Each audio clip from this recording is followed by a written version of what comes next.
Bonjour, je m'appelle Moisenan Kavermis, j'étudie la télécommunication à l'Université Sport d'Afrique. Aujourd'hui, je vais vous présenter un lab qui va vous montrer comment activer les serveurs et les protocoles DHCP au niveau d'un routeur Cisco. Et tout d'abord, avant de commencer la configuration, je vais vous expliquer qu'est-ce qu'un serveur DHCP. Un serveur DHCP est un protocole DHCP plutôt, est un protocole qui permet de donner, d'attribuer les adresses IP d'une manière automatique aux équipements. C'est que pour notre cas, pour la mission ici qui est déterminée, nous voulons activer les serveurs DHCP au niveau d'un routeur afin que ça attribue les machines, les adresses IP d'une manière qui est automatique.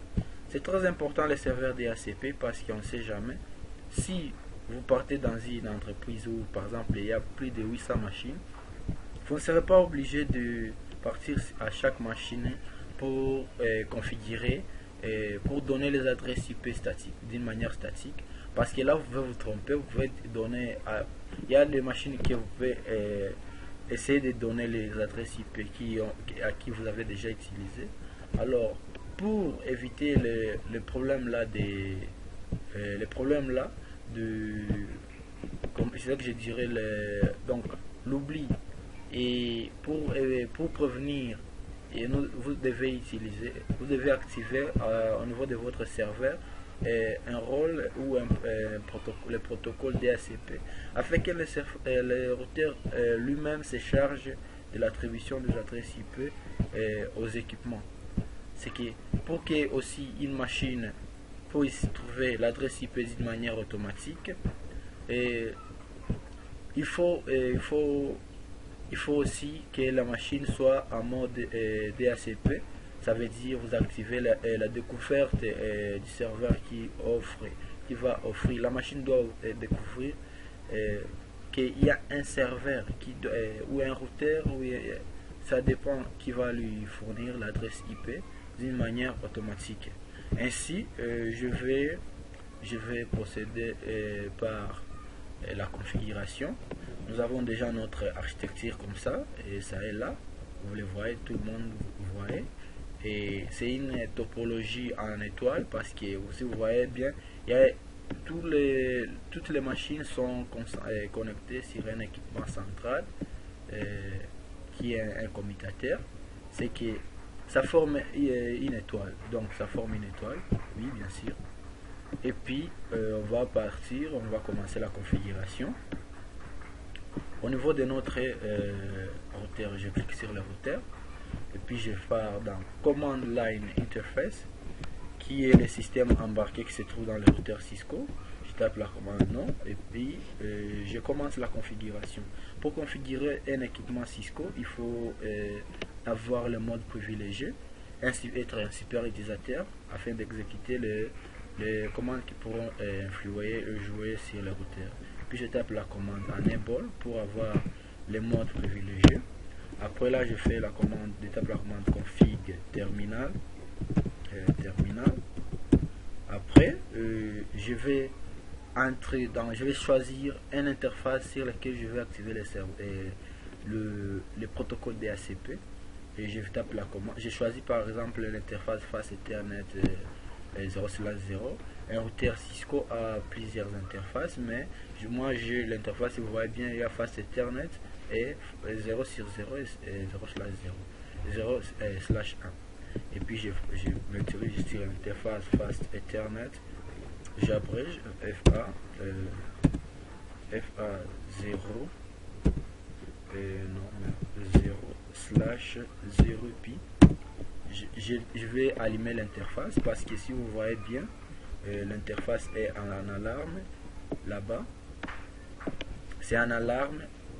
Alors ça ne peut pas fonctionner même si j'active les serveurs DHCP, il n'y aura pas d'impact parce que l'équipement est toujours en alarme. Alors qu'est-ce que je vais faire? Je vais essayer un peu de vous montrer, de vous éclaircir pour voir comment la configuration évolue. Je vais minimiser un peu.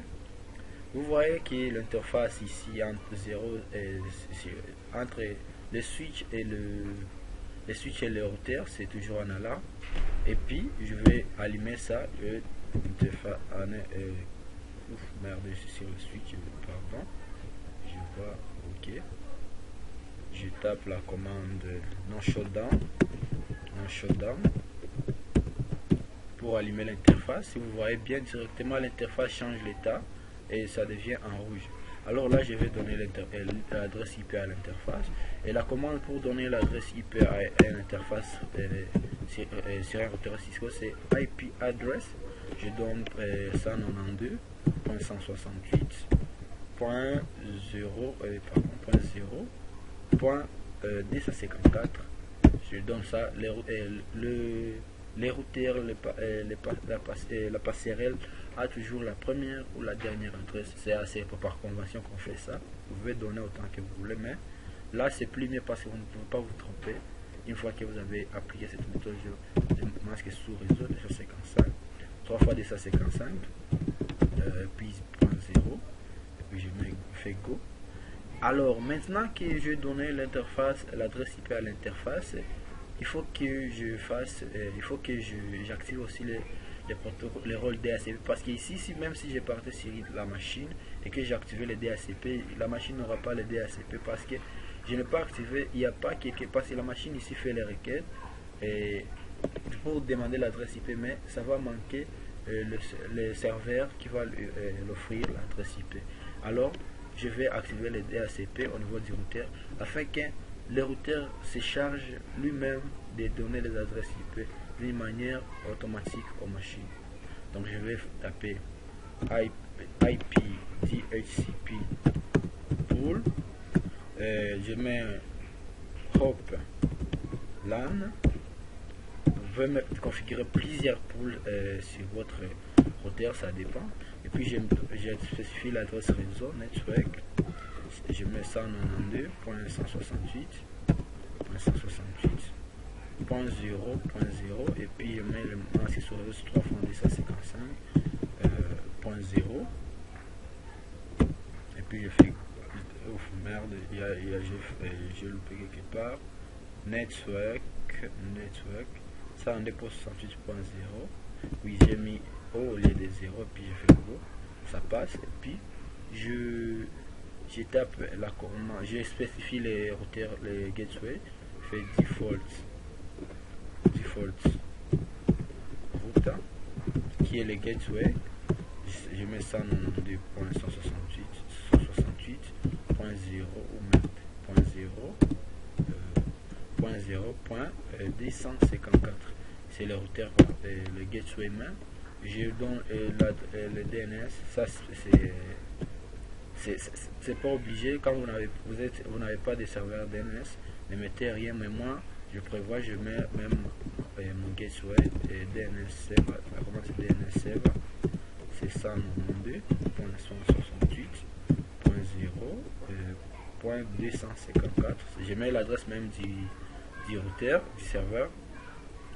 Je fais go, entrée, et puis je vais faire end, je vais finir la configuration. Vous pouvez taper exit des fois, et puis j'enregistre la configuration avec la commande write, puis je fais go. Maintenant là, je vais partir au niveau des machines et activer les protocoles DHCP. J'active et puis vous allez voir que cette machine aura une adresse IP et puis c'est point D parce qu'il y avait une autre qui avait déjà une adresse. Ok, 3. Maintenant, et vous pouvez faire vice versa tant que vous voulez. Vous allez trouver que voilà, c'est que maintenant là mon routeur joue le rôle de DHCP, donc le Dynamic Host Configuration Protocol. C'est que il se charge, c'est le routeur même parce que voilà, c'était ça le point 1. J'avais activé ça avant et puis ça donne voilà. Et puis maintenant je vais essayer un peu de faire les tests. Je vais faire les pings, les traces routes. Voilà. Ok. Maintenant je vais essayer un peu de tester si les machines peuvent communiquer.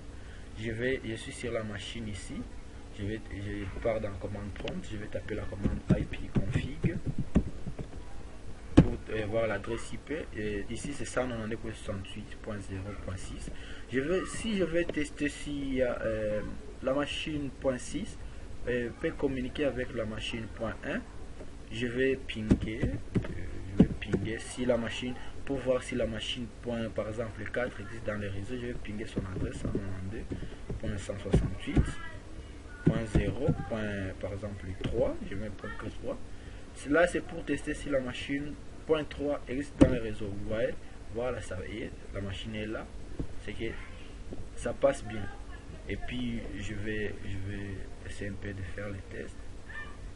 La machine, le PC6, non, je vais essayer un peu d'envoyer le message. PC6 va envoyer par exemple PC12. Vous voyez que c'est successful. Alors vous pouvez vous demander comment les données peuvent passer. Avant que le PC6 puisse communiquer avec le PC12, qu'est-ce qui s'est passé? Le PC6 a envoyé le message au switch, le message qui contient l'adresse de destination. Le switch a lu le message, il a trouvé que dans sa table d'adresse, dans sa table d'adresse, il trouve que cette adresse est dans son entité. Et là, le switch a envoyé le message au PC12. Et le PC12 a répondu avec une accusé de réception. Et puis le switch a répondu, a dit au PC6 que le message est bien arrivé. Alors comment voir tout cela? Je vais vous montrer si on peut le faire ceci. Je pars dans simulation. Je vais zoomer en arrière. Et puis je fais ceci. Et puis je fais Edit Filter. Je vais activer les ICMP qui m'intéresse beaucoup trop maintenant. Et puis vous voyez là, il y a l'enveloppe qui se prépare. C'est que le PC6 a voulu communiquer avec le PC12. Vous allez voir comment ça s'est passé. Puis je fais play.